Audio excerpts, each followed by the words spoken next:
الحمد لله رب العالمين والصلاة والسلام على أشرف الأنبياء وخاتم النبيين محمد وعلى آله وأصحابه أجمعين أما بعد فأعوذ بالله من الشيطان الرجيم بسم اللہ الرحمن الرحیم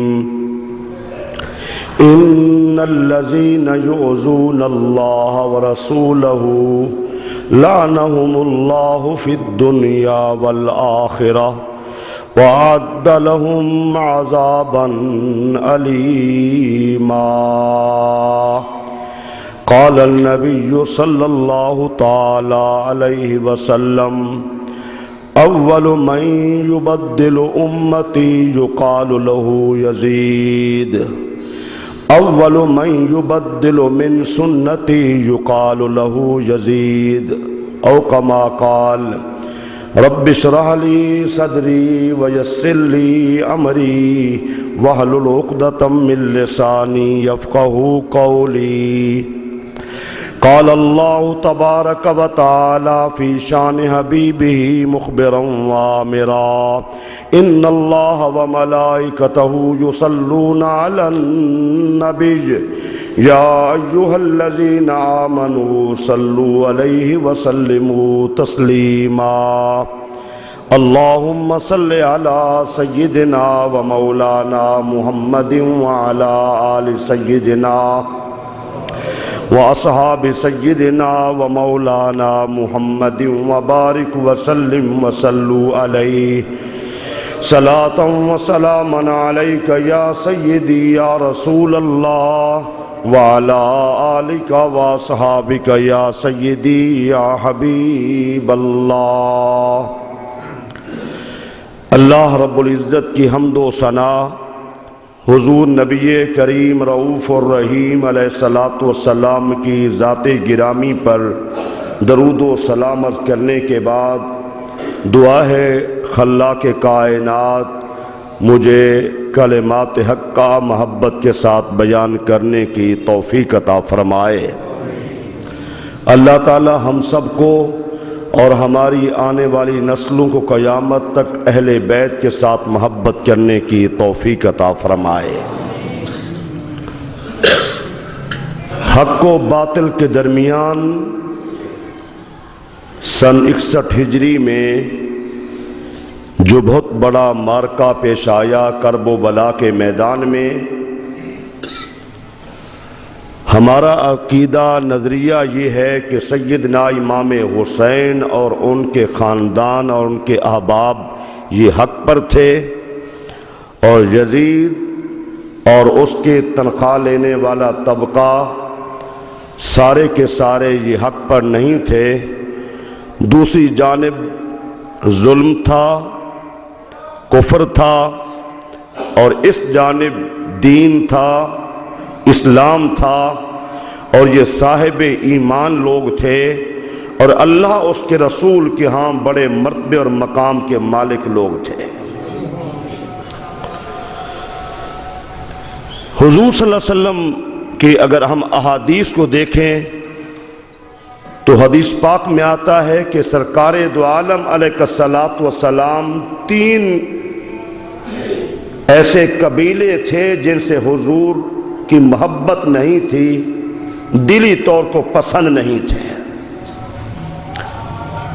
ایک قبیلہ ثقیف اور ایک قبیلہ بنی حنیف اور ایک قبیلہ بنی امیہ۔ تھوڑے وقت میں ذرا قابل غور باتیں سنیں۔ حدیث میں آتا ہے کہ آخری دم تک، حیات طیبہ کے آخری وقت تک 3 قبیلوں کو حضور نے پسند نہیں فرمایا، قبیلہ ثقیف، قبیلہ بنی حنیف اور قبیلہ بنی امیہ۔ قبیلہ ثقیف کو کیوں پسند نہیں فرمایا؟ اس میں ایک بہت بڑا ظالم تھا جس کا نام تھا حجاج بن یوسف۔ اور قبیلہ بنی حنیف کو حضور نے پسند کیوں نہیں فرمایا؟ اس میں ایک بہت بڑا گمراہ کرنے والا آدمی، نبوت کا جھوٹا مدعی مسیلمہ بن کذاب تھا۔ یہ بات بڑی آسانی سے سمجھ آنے والی بات ہے آپ کو۔ اور تیسرا قبیلہ بنی امیہ کا تھا، اور اسی قبیلے کا فرد ایک یزید مردود بھی تھا۔ زندگی کے آخری لمحات تک ان تینوں قبیلوں کے ساتھ حضور کی کوئی ذرہ برابر بھی محبت نہیں تھی، کیونکہ ان میں وہ لوگ تھے جن کو دنیا نہیں جانتی تھی، نگاہ نبوت دیکھ رہی تھی، اور میرے نبی کریم علیہ السلام نے اس نگاہ نبوت کی وجہ سے، کیونکہ حضور نے ارشاد فرمایا نا، اتقوا فراست المؤمن فإنه ينظر بنور اللہ، مومن کی فراست سے ڈرو، وہ اللہ کے نور سے دیکھتا ہے۔ جب ایک مومن فراست سے دیکھ لیتا ہے تو نبوت کا تو اعلیٰ مقام ہے، نبوت کا اعلیٰ مقام ہے۔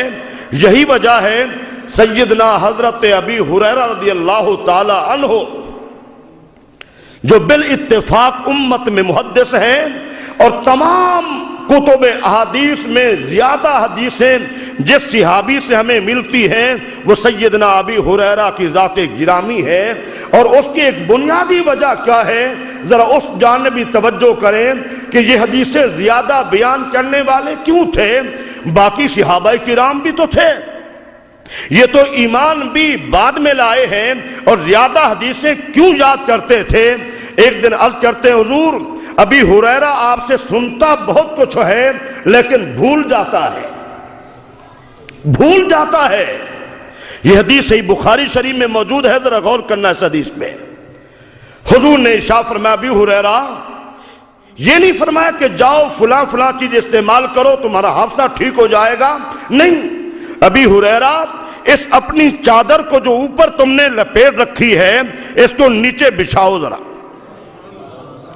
حضرت ابی ہریرہ نے نیچے بچھائی۔ اب ذرا مقام مصطفیٰ، شان مصطفیٰ اور عطا مصطفیٰ دیکھیں، ذرا غور کرنا۔ میرے نبی کریم علیہ السلام نے ایک مرتبہ ہاتھ یوں بلند کیے، پھر نیچے ڈال دیے، پھر ہاتھ بلند کیے، پھر نیچے فرما لیے ایسے، پھر بلند فرمائے، اور تینوں مرتبہ ابی ہریرہ کی چادر سے لگا دیتے حضور، اور پھر حضور نے فرمایا ابی ہریرہ اس چادر کو اٹھا کر سینے سے لگا دو، اسے اٹھا کر سینے سے لگا دو۔ صحیح بخاری شریف کی حدیث، سیدنا حضرت ابی ہریرہ کہتے ہیں رضی اللہ تعالی عنہ کہ میں نے چادر کو جب سے سینے سے لگایا ہے فما نسیت شیئا من بعد، مجھے قسم ہے اللہ کی اس کے بعد میں کوئی چیز بھولا ہی نہیں ہوں، میں کوئی چیز بھولا ہی نہیں ہوں۔ میرے بھائیوں، میں کیا کہتا ہوں، حضرت ابی ہریرہ نے ظاہری طور پر ہاتھ اٹھتے یہاں تک دیکھے، نہ معلوم یہ ہاتھ یہاں تک نہیں اٹھے، یہ ہاتھ تو جنت کے خزانوں تک جا پہنچے ہیں۔ دوسری حدیث طیبہ تھوڑے مقام مصطفیٰ کے حوالے سے، حضور صحابہ کو نماز پڑھا رہے تھے،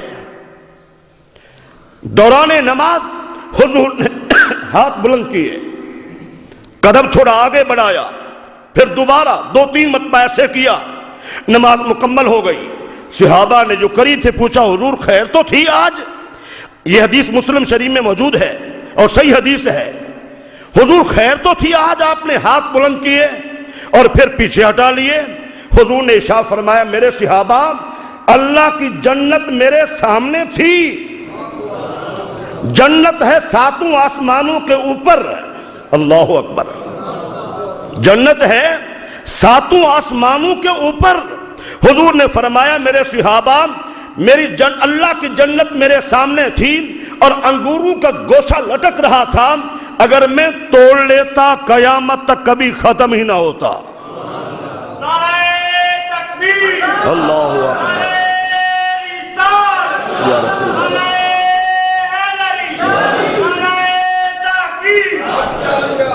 میرے بھائیوں، میرے نبی نے خود نہیں توڑا، جو نبی دیکھ رہا ہے، جس کا ہاتھ بھی پہنچ رہا ہے، میرے نبی نے خود نہیں چھوڑا۔ اگر میرے نبی کے ہاتھ یہاں مصلی پہ کھڑے ہو کر جنت تک پہنچ سکتے ہیں تو ابی ہریرہ کے لیے بھی خزانے عقل کے وہاں سے منگائے جا سکتے ہیں۔ اب سیدنا حضرت ابی ہریرہ رضی اللہ تعالیٰ عنہ ذرا غور کرنا، یہ علم نبوت کے امین اور زیادہ حدیثیں بیان کرنے والے اور حسنین کریمین سے اہل مدینہ میں سے سب سے زیادہ محبت کرنے والے۔ اب ایک حدیث محبت کرتا چلا جاؤں۔ مروان آپ کو ملنے کے لیے جب آیا، آپ بیمار تھے، ابی ہریرہ چارپائی پہ فراش تھے، اس نے باتوں میں کہا، ابی ہریرہ آپ بھی بڑے عجیب آدمی ہیں، آپ حسنین سے بڑی محبت کرتے ہیں، ایسا کیوں کرتے ہیں؟ آپ اٹھ کر بیٹھ گئے، بڑے غصے اور جلال میں تھے۔ فرمایا مروان تجھے کیا معلوم، ابی ہریرہ نے جو اپنی آنکھوں سے منظر دیکھا ہے کسی اور نے نہیں دیکھا۔ کہا سنو، میں حضور کے ساتھ تھا، سیدہ فاطمہ الزہرا سلام اللہ علیہ گھر کے قریب حضور گزر ہوا، حسنین کریمین رو رہے تھے، حضور بے چین اور بےتاب ہو گئے، سیدھا اندر تشریف لے گئے۔ بیٹی فاطمہ حسنین کیوں رو رہے ہیں؟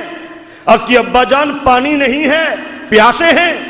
حضور نے صحابہ کو آواز دی، قریب سے پانی نہ ملا۔ جب پانی قریب سے نہ ملا تو حضور دروازے میں بیٹھ گئے۔ حضرت ابی ہریرہ کہتے ہیں میں اپنی آنکھوں سے منظر دیکھ رہا تھا، حضور نے فرمایا فاطمہ، بیٹی فاطمہ ایک کو مجھے دے دو۔ جب انہوں نے دے دیا، حضور نے سینے سے لگایا اور پھر ان کا منہ قریب کیا، پھر اپنی زبان مبارک ان کے منہ میں ڈال دی، حتیٰ کہ وہ چوستے رہے۔ جب ان کا رونا ختم ہو گیا، حضور نے چھوٹے صاحبزادے کو دے دیا، پھر دوسرے صاحبزادے کو بلایا اور انہیں سینے سے لگایا، ان کے منہ میں زبان مبارک دی۔ جب انہوں نے رونا بند کر دیا، حضور نے پھر انہیں دیا۔ فرمایا مروان، جس ابی ہریرہ نے یہ آنکھوں سے منظر دیکھا ہو وہ کیسے ان کو بھول سکتا ہے؟ کیسے ان کو بھول سکتا ہے؟ یہی سیدنا حضرت ابی ہریرہ کی بات سنیے۔ آپ اٹھتے بیٹھتے چلتے پھرتے ایک دعا کیا کرتے تھے۔ دعا کیا تھی؟ اللہم انی اعوذ بکا من راس الستین و امارت الصبیان۔ اے اللہ میں تجھ سے سن 60 ہجری کی ابتدا اور چھوکروں کی حکومت سے پناہ مانگتا ہوں۔ کیا؟ سن 60 ہجری کی ابتدا اور چھوکروں کی حکومت سے میں یا اللہ پناہ مانگتا ہوں۔ اس کی وجہ کیا تھی؟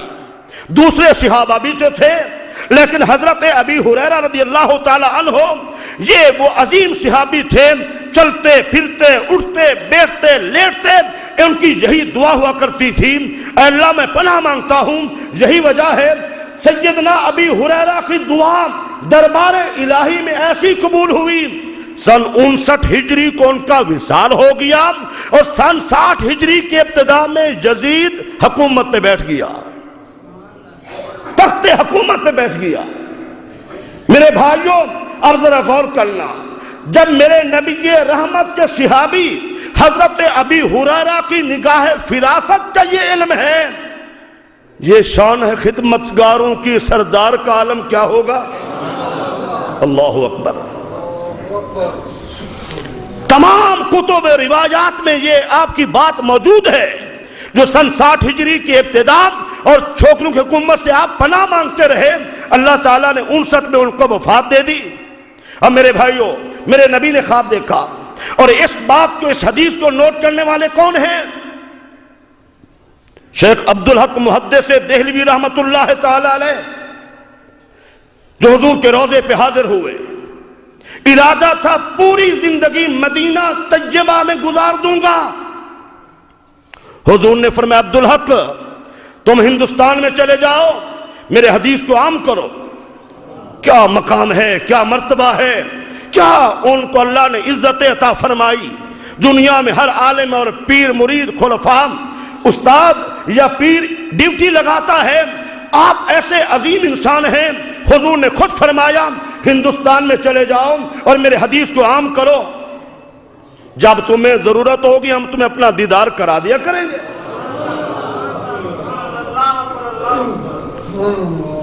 اور اسی کے متعلق مسلک دیوبند کے بڑے عالم دین اشرف علی تھانوی نے خود لکھا ہے، شیخ عبدالحق محدث دہلوی وہ عظیم شخصیت تھے جن کی بہت راتیں اسی حالت میں گزرتی تھیں، سرکار زیارت فرما لیا کرتے تھے۔ میرے بھائیوں، اب انہوں نے اشاعت اللمعات میں یہ حدیث کوٹ کی ہے، حضور نے خواب دیکھا۔ حضور نے فرمایا خواب دو طرح کے ہوتے ہیں، اللہ کی جانب سے بھی اور شیطان کی جانب سے بھی۔ سچے خواب بھی ہوتے ہیں اور جھوٹے خواب بھی ہوتے ہیں۔ خواب نبوت کا 46واں حصہ ہے۔ آپ نے شاید میرا پورا جمعہ موضوع سنا ہو اس خواب کے حوالے سے، شاید کسی کو یاد ہو، بہرحال میرا پورا جمعہ اس خواب کے حوالے سے میں نے کئی سال پہلے پڑھایا تھا۔ اللہ کے تمام انبیاء کرام کو جو جو خواب آئے اعلان نبوت